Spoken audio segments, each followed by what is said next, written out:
Hello welcome साथियों, देवभूमि education point में आपका स्वागत है एक बार फिर से। उम्मीद करता हूँ आप सभी लोग अच्छे होंगे।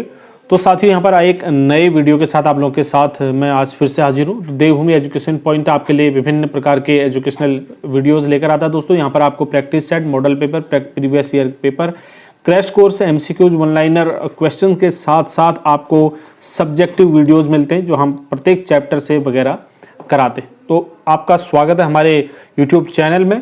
तो दोस्तों, जैसे कि आपको मैंने स्टार्ट कर रखा, आज ये चौथा वीडियो है। तो स्पेशल बैच चल रहा है UK triple SC, UK PSC, UK police video, VPDO, patwari, lekhpal वगैरह के लिए, जो काफ़ी इंपॉर्टेंट क्वेश्चन आप लोगों के लिए मैं लेकर आ रहा हूँ।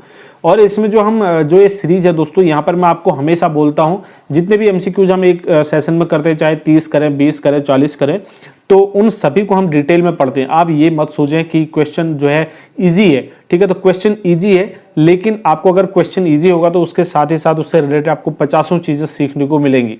तो बहुत ही इंपॉर्टेंट और बढ़िया आपकी सीरीज रहने वाली है। चलिए स्टार्ट करते हैं आज का वीडियो। तो पहला क्वेश्चन देखते हैं। फर्स्ट क्वेश्चन इसमें, उत्तराखंड राज्य किस तिथि को अस्तित्व में आया? तो भाई ये तो बहुत आसान है, हर किसी को पता होगा, चाहे आप बिगनर हैं या फिर आपने अभी अभी पढ़ना शुरू किया है, तो आप यहीं से पढ़ना शुरू करते। तो किस तिथि को उत्तराखंड राज्य का गठन हुआ था? 9 नवंबर 2000 को हुआ था, ठीक है। तो आपने सभी ने ये चीज़ पढ़ा है, स्कूल से ही आपने ये चीज़ सुना होगा दोस्तों। अब यहाँ पर 9 नवंबर 2000 को तो इसका गठन हुआ, लेकिन इससे की पहले की जो राम कहानी थी वो क्या थी, थोड़ा थोड़ा जो इंपॉर्टेंट है और हमारी परीक्षाओं में पूछा जाता है, उनके बारे में थोड़ा डिस्कस कर लेते हैं दोस्तों। अगर कोई भी राज्य बनता है, वो चीज़ें कुछ भी मतलब ऐसी कोई प्रक्रिया होती है, तो सबसे पहले विधेयक पास होता है, ठीक है। लोकसभा, राज्यसभा, विधानसभा वगैरह में, ठीक है। तो कानून बनाए जाते हैं, विधेयक बनाए जाते हैं, फिर पास होते हैं। उनको पास कराने के बाद, सदनों में पास कराने के बाद राष्ट्रपति के हस्ताक्षर कराए जाते हैं, उसके बाद जो वो अस्तित्व में आता है। तो यहाँ पर जो उत्तरांचल राज्य विधेयक लोकसभा में पारित हुआ था, ये क्वेश्चन बनता है, ठीक है। तो उत्तरांचल राज्य विधेयक जो है लोकसभा में पारित हुआ था दोस्तों, ठीक है। लोकसभा में पारित हुआ था 1 अगस्त 2000 को। अब 1 अगस्त को जब लोकसभा में पारित हुआ, उसके बाद इसकी बारी आती है राज्यसभा की, ठीक है। तो राज्यसभा में इसको पारित किया गया 10 दिन के बाद, 9 दिन के बाद, यानी कि 10 अगस्त को। 10 अगस्त 2000 को जो है ये कहां पर पारित हो गया? राज्यसभा में पारित किया गया। जब लोकसभा में भी पारित हो गया, राज्यसभा में भी पारित हो गया, तो उसके बाद बात आती है राष्ट्रपति के हस्ताक्षर की दोस्तों, ठीक है। तो राष्ट्रपति के हस्ताक्षर इसमें होते हैं 28 तारीख को, ठीक है, 28 अगस्त को। अब यहाँ पर अगस्त में ये पूरी प्रक्रिया हो गई, ठीक है। यानी कि 1 अगस्त से ये प्रक्रिया शुरू हुई थी, जहां पर 1 अगस्त को लोकसभा में, 10 अगस्त को राज्यसभा में जब पारित हुआ, तो उसके बाद 28 अगस्त को इसको जो है राष्ट्रपति के हस्ताक्षर करा दिए गए। और उस समय राष्ट्रपति कौन थे, ये क्वेश्चन जो है उठता है यहाँ पर। तो उस समय राष्ट्रपति थे दोस्तों KR नारायणन, ठीक है, नारायणन, ठीक है। तो उस समय के राष्ट्रपति थे, ये भी आपको ध्यान रखना है। कुछ इंपॉर्टेंट चीजें यहाँ से आपने सीखी। नेक्स्ट क्वेश्चन में बढ़ते हैं। अगर सेशन आपको पसंद आता है तो प्लीज वीडियो को लाइक जरूर करना और शेयर करके आप हमारी मदद कर सकते हैं। चलिए नेक्स्ट क्वेश्चन है, उत्तरांचल नाम जो है राज्य का कब तक रहा? मतलब कब तक उत्तरांचल नाम था और उसके बाद उत्तराखंड कब किया गया? तो भाई आपको पता होना चाहिए, 1 जनवरी 2007 को इसका नाम उत्तरांचल से बदल करके दोस्तों उत्तराखंड कर दिया गया। यानी कि 1 जनवरी से पहले, यानी कि 30 दिसंबर 2006 तक, ठीक है, 30 दिसंबर 2006 तक यहाँ का नाम क्या था दोस्तों? उत्तरांचल था। और उसके बाद इसका नाम जो है उत्तराखंड कर दिया गया, ठीक है। तो यहाँ पर कुछ राजनीतिक कारण है, कई चीजें। बाकी उत्तरांचल तो मुझे बहुत पसंद था, उत्तरांचल नाम, उत्तराखंड से ज्यादा मुझे उत्तरांचल पसंद था, लेकिन कुछ राजनीतिक कारणों की वजह से ये नाम चेंज हो जाते हैं, करवा देते हैं लोग। तो अब यहाँ पर जो नाम चेंज करना है, जैसे कि मैंने कहा, किसी भी चीज को अगर कोई प्रक्रिया करनी है, विधेयक पास कराने पड़ते हैं, कई चीजें होती है। तो नाम परिवर्तन के लिए उत्तरांचल विधेयक 2006, उत्तरांचल विधेयक 2006 जो है पारित किया गया दोस्तों दोनों सदनों में। कब किया गया? ये 2006 में दिसंबर में पारित कराया गया। तो जब दिसंबर में ये पारित हुआ, तब जो है जनवरी से इसको उत्तराखंड कर दिया गया। तो यहाँ पर ये चीजें आपने जान ली। नेक्स्ट क्वेश्चन देखते हैं। क्वेश्चन नंबर 3 है, उत्तराखंड राज्य का क्षेत्रफल। तो उत्तराखंड राज्य का क्षेत्रफल 53,483 वर्ग किलोमीटर है दोस्तों। जैसे कि ये आपके फर्स्ट ऑप्शन में देख सकते हैं, 53,483 वर्ग किलोमीटर है। तो यहाँ पर इससे संबंधित, इसके क्षेत्रफल से संबंधित आपको एक चीज बता दूं, उत्तराखंड का आकार पूछा जाता है। तो इसका आकार जो है दोस्तों कैसा है, लगभग जो है आयताकार इसका आकार है। अब आयत में एक तो लंबाई होती है, दूसरी होती है चौड़ाई। अगर लंबाई आपसे पूछता है दोस्तों, इसकी लंबाई है 358 किलोमीटर, और अगर उत्तराखंड की चौड़ाई पूछा जाता है तो 320 किलोमीटर है। ठीक है, तो इस तरीके से इसकी लंबाई और चौड़ाई का जो है रेशियो पूछा जाता है। अगर इसके क्षेत्रफल की बात अगर यहाँ पर आई है तो उत्तराखंड का जो क्षेत्रफल है वो क्षेत्रफल देश के परिप्रेक्ष्य में अगर पूछा जाता है तो वो है 1.69% है। ठीक है, देश के क्षेत्रफल से अगर इसका आकलन, इसकी तुलना करेंगे तो उत्तराखंड का क्षेत्रफल 1.69% निकल के आएगा। अगला क्वेश्चन, उत्तराखंड देश का कौन सा राज्य है? तो सभी को पता होगा उत्तराखंड देश का जो है 27वां राज्य है दोस्तों। ठीक है, अब यहाँ पर जो है 26वां राज्य भी दिया है इन्होंने। ठीक है, 25वां भी, 28वां भी। अब सबसे पहले 26वां दिया है, तो 26वां जो था दोस्तों ये था छत्तीसगढ़। ठीक है, 36वां राज्य कौन है? छत्तीसगढ़ है, जो सन 2000 में ही इसका निर्माण हुआ था। 1 नवंबर को इसका निर्माण हुआ था। ठीक है, 1 नवंबर 2000 को। और उत्तराखंड का हुआ था आपका 9 नवंबर को। ठीक है, 3 राज्य एक साथ बने थे ना 27। उसके बाद 28वां जो था वो था झारखंड। ठीक है, झारखंड था। झारखंड की कब हुई थी? 15 नवंबर को। ये 15 नवंबर 2000 को झारखंड का निर्माण हुआ था। उसके बाद 29वां राज्य था, 28वां झारखंड है, 29वां राज्य दोस्तों तेलंगाना। ठीक है, तेलंगाना बना था। तेलंगाना आपको पता ही है 2 जून कब बना था? 2014 को। ठीक है, तो ये कुछ चीजें हैं जो आपको ध्यान रखनी है, इसके आसपास की भी। आगे है, क्षेत्रफल की दृष्टि से उत्तराखंड देश का कौन सा बड़ा राज्य है, यानी कि कौन सा राज्य है, बड़ा यहाँ पर छोड़ दो आप। ठीक है, क्षेत्रफल की दृष्टि से उत्तराखंड जो है कौन सा राज्य है? क्षेत्रफल की दृष्टि से 18वां राज्य आज तक जो है 18वां राज्य था दोस्तों ये। लेकिन इस समय अगर इसको करंट में आप देखेंगे ये 19वां राज्य है। ठीक है, इसकी डिस्कस हमने पहले भी की है। जब 2 जून 2014 को जब तेलंगाना बना था, तो तेलंगाना बनने के बाद दोस्तों ये जो है 19वां हो गया। ठीक है, उससे पहले जो है 18वां था। ठीक है, उससे पहले क्या था? 18वां था, यानी कि ऑप्शन आपका यहाँ पर सी सही हो जाता, लेकिन अभी करंट में अब ये 19वां राज्य है। इस चीज को आपको ध्यान रखना है। ठीक है, और उसके बाद जो उत्तराखंड है दोस्तों, यहाँ पर क्षेत्रफल आया तो उत्तराखंड का क्षेत्रफल जो है पर्वतीय भाग उत्तराखंड का, ये भी क्वेश्चन में आता है। तो मैं इसको बता दूं आपको, उत्तराखंड का जो पर्वतीय क्षेत्र है, ठीक है, वो कितना % पर्वतीय क्षेत्र है? 86.07% पर्वतीय क्षेत्र है। और इसका जो उत्तराखंड का मैदानी भाग है वो कितना है? 13.93%। तो ये इसका कुछ आंकड़ा है, इसको भी ध्यान रखना। ठीक है आपने। चलिए आगे बढ़े, नेक्स्ट क्वेश्चन देखते हैं। उत्तराखंड में कुल कितने जिले हैं? तो भाई उत्तराखंड में 13 जिले हैं, ये तो आपको पता ही होगा। उत्तराखंड में 13 जिले हैं। तो दोस्तों 13 जिलों में 2 मंडल हैं, एक तो है कुमाऊं मंडल। ठीक है, एक कुमाऊं मंडल है, दूसरा है गढ़वाल मंडल। अब कुमाऊं मंडल और गढ़वाल मंडल हर किसी के मुख्यालय होते हैं। ठीक है, तो कुमाऊं मंडल का मुख्यालय कहाँ पर है? नैनीताल है। और गढ़वाल मंडल का मुख्यालय कहाँ पर है दोस्तों? ये पौड़ी है। ठीक है, और कुमाऊं मंडल की स्थापना कब हुई थी? ये आपको पूछा जा सकता था। 1854 में हो गई थी। लेकिन गढ़वाल मंडल की स्थापना कब हुई थी दोस्तों? 1969 में हुई। ठीक है, ये चीजें भी आपको ध्यान रखना है। और एक चीज यहाँ से इंपॉर्टेंट ये है, कुमाऊं मंडल के अंदर 6 जिले आते हैं और गढ़वाल मंडल के अंदर 7 जिले आते हैं। जिलों के नाम याद करने के लिए आपको ट्रिक याद होगी। ठीक है, ऊटी देह चने अभी पौरू उवाच, इस तरीके से आप ट्रिक से पूरे के पूरे डिस्ट्रिक्ट को याद कर सकते हैं। नेक्स्ट क्वेश्चन है, उत्तराखंड राज्य का आकार किस प्रकार का है? मैंने आपको पहले ही ये चीज बता दिया था। तो ये आयताकार इसका जो है उत्तराखंड का आकार है। इसकी लंबाई और इसकी चौड़ाई मैंने आपको बता दी। नेक्स्ट क्वेश्चन, उत्तराखंड को भौगोलिक दृष्टि से कितने प्रदेशों में विभाजित किया जा सकता है? यहाँ पर 2 दिया है, 4 दिया है, 3 दिया है और 5 दिया है। दोस्तों भौगोलिक दृष्टि से अगर उत्तराखंड का विभाजन करेंगे तो इनमें से कोई नहीं होगा। ठीक है, तो ये ऑप्शन सारे के सारे गलत है। तो 8 प्रकार से जो है इनका विभाजन हम उत्तराखंड का कर सकते हैं भौगोलिक दृष्टि से। ठीक है, तो भौगोलिक दृष्टि से इसका 8 क्षेत्रों में विभाजन किया जाता है। उसमें से नंबर 1 जो है ट्रांस हिमालयी क्षेत्र है। ठीक है, ट्रांस हिमालयी क्षेत्र है। दूसरा दोस्तों यहाँ पर बृहद हिमालयी क्षेत्र है। ठीक है, बृहद हिमालयी क्षेत्र है। तीसरा यहाँ पर जो होता है वो लघु हिमालयी क्षेत्र। ठीक है, लघु हिमालय या इसको मध्य हिमालयी भी बोलते हैं। और चौथा है दून द्वार। ठीक है, क्या है? दून द्वार क्षेत्र। और उसके बाद पांचवा आपको पता होगा दोस्तों, ये शिवालिक क्षेत्र है, ठीक है, शिवालिक क्षेत्र है। और छठा भाबर क्षेत्र है, छठा क्या है, भाबर क्षेत्र।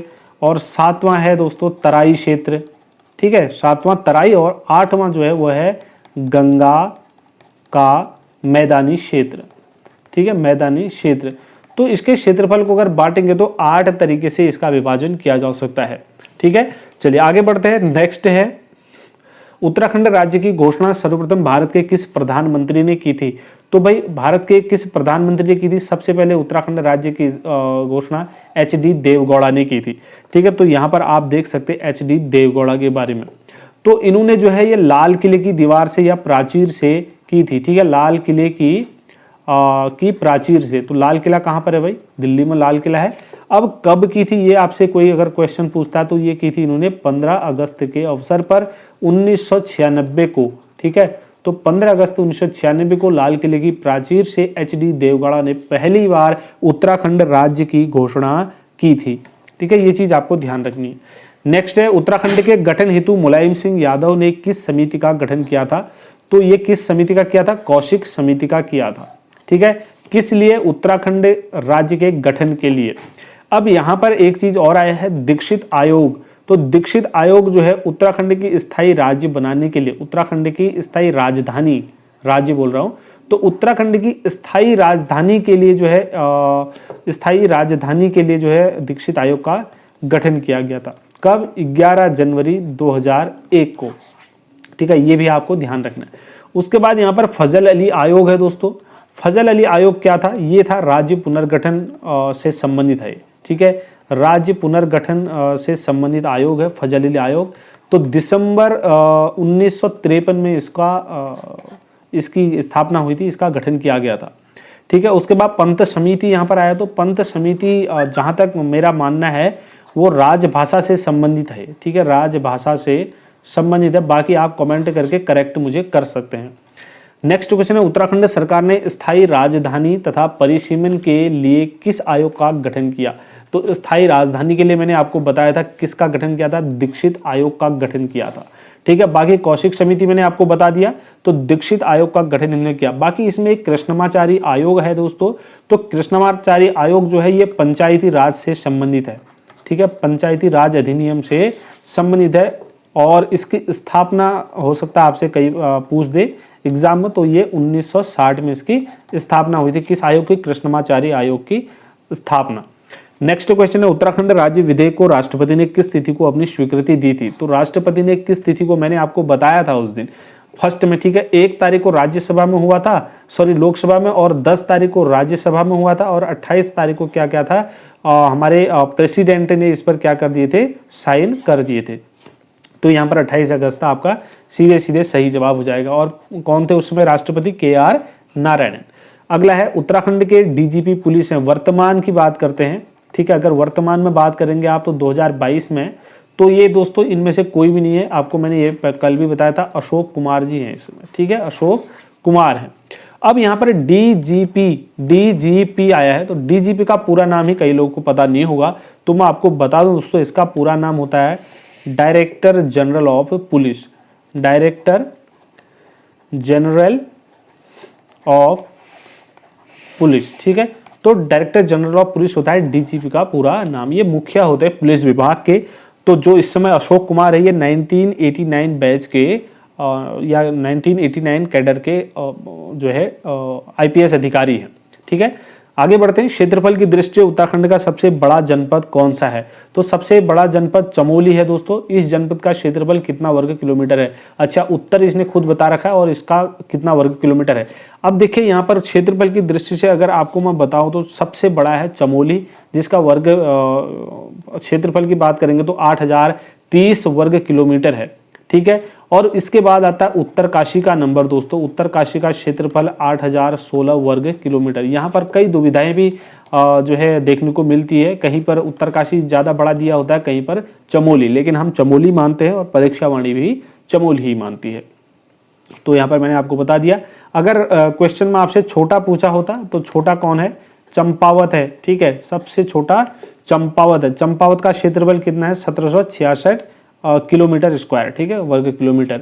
और उसके बाद चंपावत सबसे छोटा है, उसके बाद आता है रुद्रप्रयाग, ठीक है। तो रुद्रप्रयाग भी 1984 इसका वर्ग किलोमीटर है, इसका भी क्षेत्रफल। तो यहाँ पर आपको चंपावत का भी बता दिया, नीचे से ऊपर की तरफ और ऊपर से नीचे की तरफ मैंने दोनों चीजें आपको बता दी हैं, ठीक है। आगे बढ़ते हैं। नेक्स्ट क्वेश्चन है, क्षेत्रफल की दृष्टि से उत्तराखंड का दूसरा बड़ा जनपद कौन सा है? उत्तरकाशी है, जैसा कि मैंने आपको बताया 8016 वर्ग किलोमीटर इसका क्षेत्रफल है। यहाँ पर नैनीताल आया है, तो नैनीताल के बारे में आपको बता दूं, इसका क्षेत्रफल कितना है दोस्तों? क्षेत्रफल 4251 किलोमीटर, 4251 किलोमीटर स्क्वायर जो है नैनीताल का क्षेत्रफल है। और नैनीताल की स्थापना कब हुई थी? इस सन की, इस जिले की 1891 में जो है नैनीताल की स्थापना हुई। उसके बाद आता है पिथौरागढ़। तो पिथौरागढ़ की स्थापना हुई थी 1960 में, और इसका क्षेत्रफल अगर पूछता है आपसे तो 7090 वर्ग किलोमीटर जो है इसका क्षेत्रफल, ये ध्यान रखना। उसके बाद देहरादून आता है, तो देहरादून जो है सबसे पुराना जिला है दोस्तों, इसका क्षेत्रफल कितना है? 3088 वर्ग किलोमीटर है इसका क्षेत्रफल, और इसकी स्थापना हुई थी 1817 में, ठीक है, 1817 में इसकी स्थापना हुई थी। सबसे पुराना यही है। चलिए आगे बढ़ते हैं। ये मैंने आपको बता दिया, इससे कुछ इंपॉर्टेंट चीजें, और इसकी स्थापना कब हुई थी। अच्छा हाँ, उत्तरकाशी रह गया, तो उत्तरकाशी का क्षेत्रफल कितना है? 8016, ये आपको पता ही है, लेकिन यहाँ पर बता दो इसकी स्थापना कब हुई थी। इसकी स्थापना 1960 में हुई थी, और पिथौरागढ़ की स्थापना भी 1960 में हुई थी, उत्तरकाशी की स्थापना भी 1960 में हुई थी। इसके साथ एक डिस्ट्रिक्ट की और 1960 में हुई थी, 3 डिस्ट्रिक्ट की 1960 में स्थापना हुई थी। कब हुई थी? जल्दी कमेंट में बताओ किसका हुआ था इन दोनों के साथ, और किसका हुआ था। अगला है, उत्तराखंड राज्य का लगभग कितने प्रतिशत भाग पर्वतीय है? तो भाई उत्तराखंड राज्य का कितना प्रतिशत भाग पर्वतीय है? मैंने आपको फर्स्ट में बताया था 86.07% मैंने आपको बताया था, यानी कि लगभग किसके बराबर? ऑप्शन ए में आपको देखने को मिलेगा 86%, ठीक है। चलिए आगे बढ़ते हैं। वैदिक काल में उत्तराखंड को किस नाम से अभिहित किया गया है? तो भाई वैदिक काल में यानी कि वेदों में, तो सबसे पहले दोस्तों सबसे पुराना वेद ऋग्वेद है, तो ऋग्वेद में उत्तराखंड को जिस नाम से पुकारा गया वही हम कहेंगे यहाँ पर आपको, ठीक है। तो उत्तराखंड में ऋग्वेद में जो है उत्तराखंड को देवभूमि कहा गया है, ठीक है, देवभूमि या इसको मनीषियों की भूमि कहा गया है, ठीक है, देवभूमि या मनीषियों की भूमि। अब यहाँ पर इसमें से कोई भी ऑप्शन में नहीं है, तो यानी कि हमारे हिसाब से 4 के 4 ऑप्शन गलत हैं। अब केदारखंड की बात आप अगर कहते हैं, ये गढ़वाल को केदारखंड कहा गया है, वो भी किस में कहा गया है दोस्तों? स्कंद पुराण में, ठीक है, किसमें? स्कंद पुराण में कहा गया है। और मानसखंड की बात करेंगे, मानसखंड जो है कुमाऊं के लिए इस्तेमाल किया गया, वो भी किस में किया गया है? स्कंद पुराण में, यानी कि पुराणों में किया गया है। अब यहाँ पर हेमवंत एक दिया है, ठीक है, हेमवंत जो है इस्तेमाल किया गया है किसमें? वैदिक काल में, ठीक है, हेमवंत वैदिक काल में किया गया है, लेकिन ये उत्तराखंड के लिए नहीं किया गया है, ये किया गया है गढ़वाल के लिए, ठीक है। तो ये गढ़वाल के लिए क्या गया, जबकि क्वेश्चन पूछ रहा है उत्तराखंड के लिए। अगर वैदिक काल में गढ़वाल को बोलता तब हम जो है हेमवंत इसका सही जवाब कर सकते थे। तो सारी चीजें मैंने आपको बता दी यहाँ पर को। अगला है, उत्तराखंड का भौगोलिक विस्तार कितना है? भाई उत्तराखंड का भौगोलिक विस्तार कितना है दोस्तों? अगर हम अक्षांशीय की बात करेंगे, ठीक है, तो अक्षांशीय क्षेत्र स्थिति की अगर हम बात करेंगे तो अक्षांशीय स्थिति है 28 डिग्री 43 सेंटीमीटर से लेकर के 31 डिग्री 27 सेंटीमीटर तक, ठीक है। तो यहाँ तक अगर हम इसकी देशांतरी विस्तार की बात करते हैं या देशांतरी स्थिति की अगर हम बात करेंगे तो ये होगा 77 डिग्री 34 सेंटीमीटर से लेकर के 81 डिग्री 2 सेंटीमीटर तक। तो यहाँ पर ये इसका विस्तार है। अब आप ऑप्शन में देख लो कि किस ऑप्शन में आपको ये चीज़ देखने को मिल रही है। 28 डिग्री 43 सेंटीमीटर से 31 37 और अक्षांशीय विस्तार इसका, ठीक है, और उत्तरी अक्षांश और इसका पूर्वी देशांतर 77 34 से लेकर के 81 2 तक। ये फर्स्ट ऑप्शन में, ऑप्शन ए यहाँ पर सही होगा आपका। आगे बात करते हैं, प्रसिद्ध चीनी यात्री हुएनसांग 6ठी सदी के समय जो है इस भूभाग का नाम क्या कहलाता था, मतलब उसने क्या देखा था? तो इसका नाम क्या था? ब्रह्मपुर था। ऑप्शन ए यहाँ पर क मतलब सही हो जाएगा। आगे बढ़ते हैं, उत्तराखंड राज्य को किस देश की सीमाएं स्पर्श करती हैं? तो नेपाल तो करता ही है, लेकिन बांग्लादेश नहीं करता है, तो ये गलत हो गया। चीन तिब्बत वाले क्षेत्र से करता है, लेकिन पाकिस्तान नहीं करता, ये भी गलत है। चीन यहाँ पर करता है दोस्तों, नेपाल भी करता है, ये सही है। और चीन यहाँ पर करता है, बांग्लादेश नहीं करता है, ये भी गलत है। यानी कि आप देख सकते हैं यहाँ पर ये दोनों करते हैं। ऑप्शन ग यहाँ पर बिल्कुल सही हो जाएगा। अगर चीन की बात करते हैं, ठीक है, तो चीन यहाँ पर चीन से जो है हमारे 3 जिले जो है स्पर्श करते हैं। वो 3 जिले कौन कौन से भाई? नंबर 1 है पिथौरागढ़, ठीक है, और दूसरा कौन सा है? चमोली, और तीसरा कौन सा है? उत्तरकाशी। तो ये 3 जिले हैं जो चीन को स्पर्श करते हैं। और इसकी जो कुल सीमा है चीन के साथ 350 किलोमीटर है, लेकिन 350 किलोमीटर से 300 किलोमीटर जो है ना वो अकेले किसकी है? अकेले तिब्बत के साथ है, ठीक है, अकेले तिब्बत से है। अब यहाँ पर बात करेंगे नेपाल की, ठीक है, तो नेपाल की भी सीमा यहाँ पर लगभग 300 के आसपास आप कह सकते हैं। अगर एक्यूरेट पूछेंगे तो 275 किलोमीटर की सीमा जो है नेपाल बॉर्डर से उत्तराखंड की बनती है। तो ये भी 3 डिस्ट्रिक्ट इससे संपर्क में है। एक तो है यूएस नगर, उधम सिंह नगर, ठीक है, दूसरा यहाँ पर है पिथौरागढ़, और तीसरा कौन सा है दोस्तों? चंपावत, ठीक है, चंपावत। ये 3 डिस्ट्रिक्ट जो है नेपाल से भी है अंतर्राष्ट्रीय सीमा, और चीन से भी हैं। ऊपर के 3 डिस्ट्रिक्ट मैंने आपको दोनों की लंबाई बता दी है और उनके नाम भी बता दिए हैं। अगला है विशेष राज्य का दर्जा प्राप्त करने वाला उत्तराखंड देश का कौन सा राज्य है? तो विशेष राज्य का दर्जा प्राप्त करने वाला भाई ये कौन सा है? ये 11वां राज्य है। लेकिन अगर इसको वर्तमान में आप देखेंगे दोस्तों, ये 1 अंक नीचे खिसक गया, अब ये 10वां माना जाएगा, ठीक है, क्योंकि कुल मिला के 10 ही है, ठीक है। तो अब यहाँ पर क्योंकि 10वां इसलिए मैं कह रहा हूँ, जैसे जब जम्मू कश्मीर से 370 हटी, उसके बाद जम्मू कश्मीर को एक बना दिया गया और लद्दाख को उससे काट करके अलग बना दिया गया, तो उस हिसाब से यहाँ पर जो है ये 10वें में आ जाता है, लेकिन अभी फिलहाल ये 11वें में ही जो है पेपर में आता है। नेक्स्ट क्वेश्चन देखते हैं, उत्तराखंड का सर्वाधिक क्षेत्रफल वाला जिला कौन सा है? तो सबसे ज़्यादा क्षेत्रफल चमोली का है, वो मैंने आपको पहले ही बता दिया है, इसका पूरा डिटेल बता दिया है। नेक्स्ट है उत्तराखंड का न्यूनतम क्षेत्रफल वाला जिला चंपावत है दोस्तों, इसका क्षेत्रफल भी मैंने आपको बता दिया, पूरा डिटेल में पहले ही मैंने चर्चा कर ली थी। उत्तराखंड राज्य का राजकीय पशु कौन सा है? तो राजकीय पशु उत्तराखंड का कस्तूरी मृग है, आपको पता ही है दोस्तों, ठीक है। इसकी प्राप्ति, जब इससे संबंधित कुछ क्वेश्चन आते हैं तो ये कहाँ कितनी ऊंचाई तक पाया जाता है? ये 3600 मीटर से दोस्तों लगभग 4400 मीटर तक की ऊंचाई तक जो है पाया जाता है। और उत्तराखंड में जो है इसकी दोस्तों, ये मैं आपको बता दूं कुछ इंपॉर्टेंट चीज़ें, उत्तराखंड में इसकी 4 प्रजातियां पाई जाती हैं, ये आपको ध्यान रखना है क्योंकि ऐसे क्वेश्चन बनते हैं, ठीक है। अगर इसके वैज्ञानिक नाम पूछता है, ठीक है, तो वैज्ञानिक नाम इसका, क्योंकि एग्जाम में वैज्ञानिक नाम आता है, इसका नाम है दोस्तों मास्कस क्राइसोगास्टर, तो मास्कस क्राइसोगास्टर इसका वैज्ञानिक नाम है।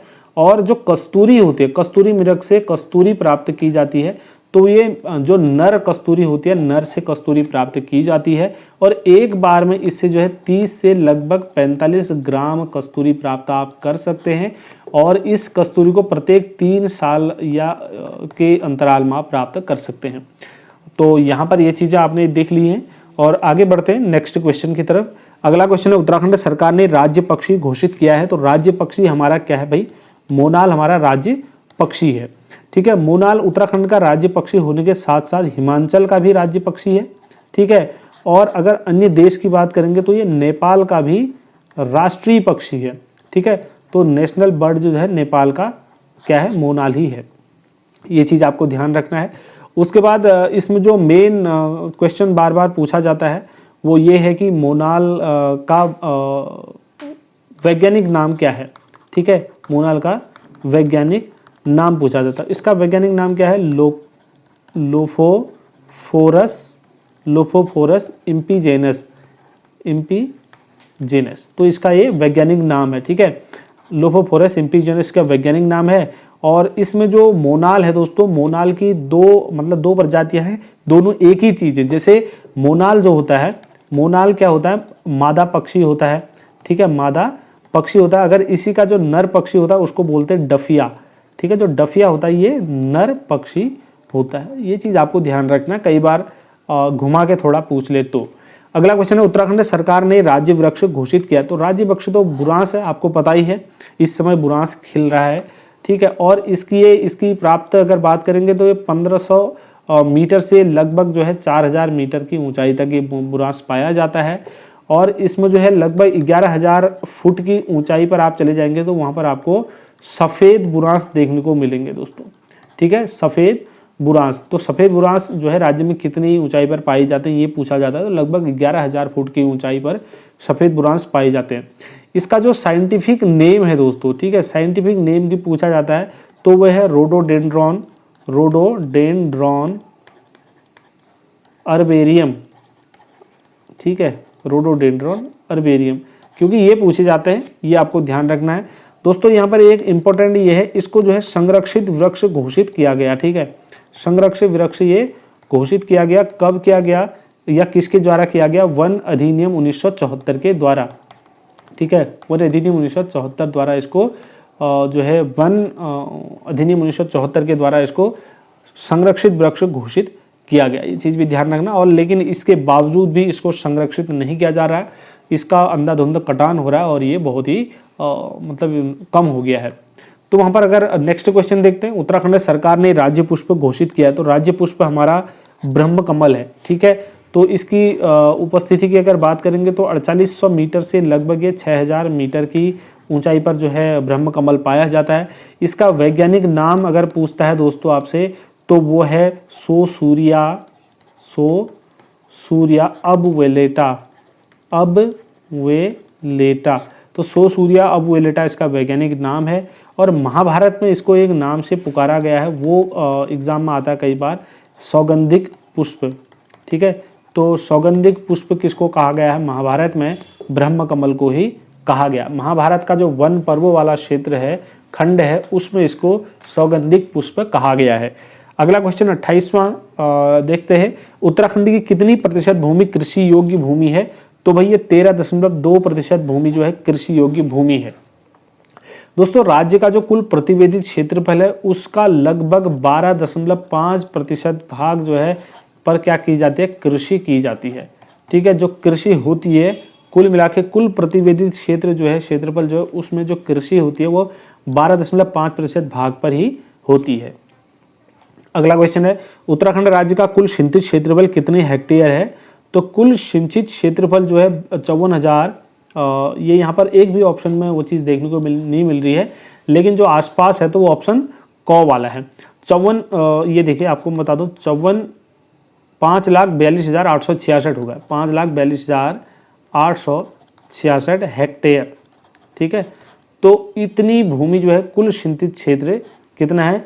5,42,866 हेक्टेयर। चलिए, ये जो रिपोर्ट है ये 2017-18 के आधार पर बता रहा हूँ, ये मैंने परीक्षा वाणी से कोट किया है। ठीक है, तो अगर शुद्ध सिंचित क्षेत्र के बारे में पूछता है, ठीक है, शुद्ध सिंचित क्षेत्र के बारे में पूछता है तो आपका यहाँ पर कितना होगा? 3,28,756 हेक्टेयर भूमि जो है शुद्ध सिंचित है। तो यहाँ पर ये सारी चीज़ें आपको मैंने बता दी हैं। अगला क्वेश्चन देखते हैं, उत्तराखंड में सिंचित कृषि क्षेत्र का प्रतिशत कितना है? तो 40.66% है। ऑप्शन ग यहाँ पर सही होगा। तो दोस्तों आपको मैंने यहाँ पर 30 क्वेश्चन जो है बताए, जिसमें मैंने उम्मीद यही की है कि आप लोगों के लिए बहुत आसान रहा होगा और प्रत्येक चीज़ आपके समझ में आई होगी, आपने नोट भी कर ली होगी।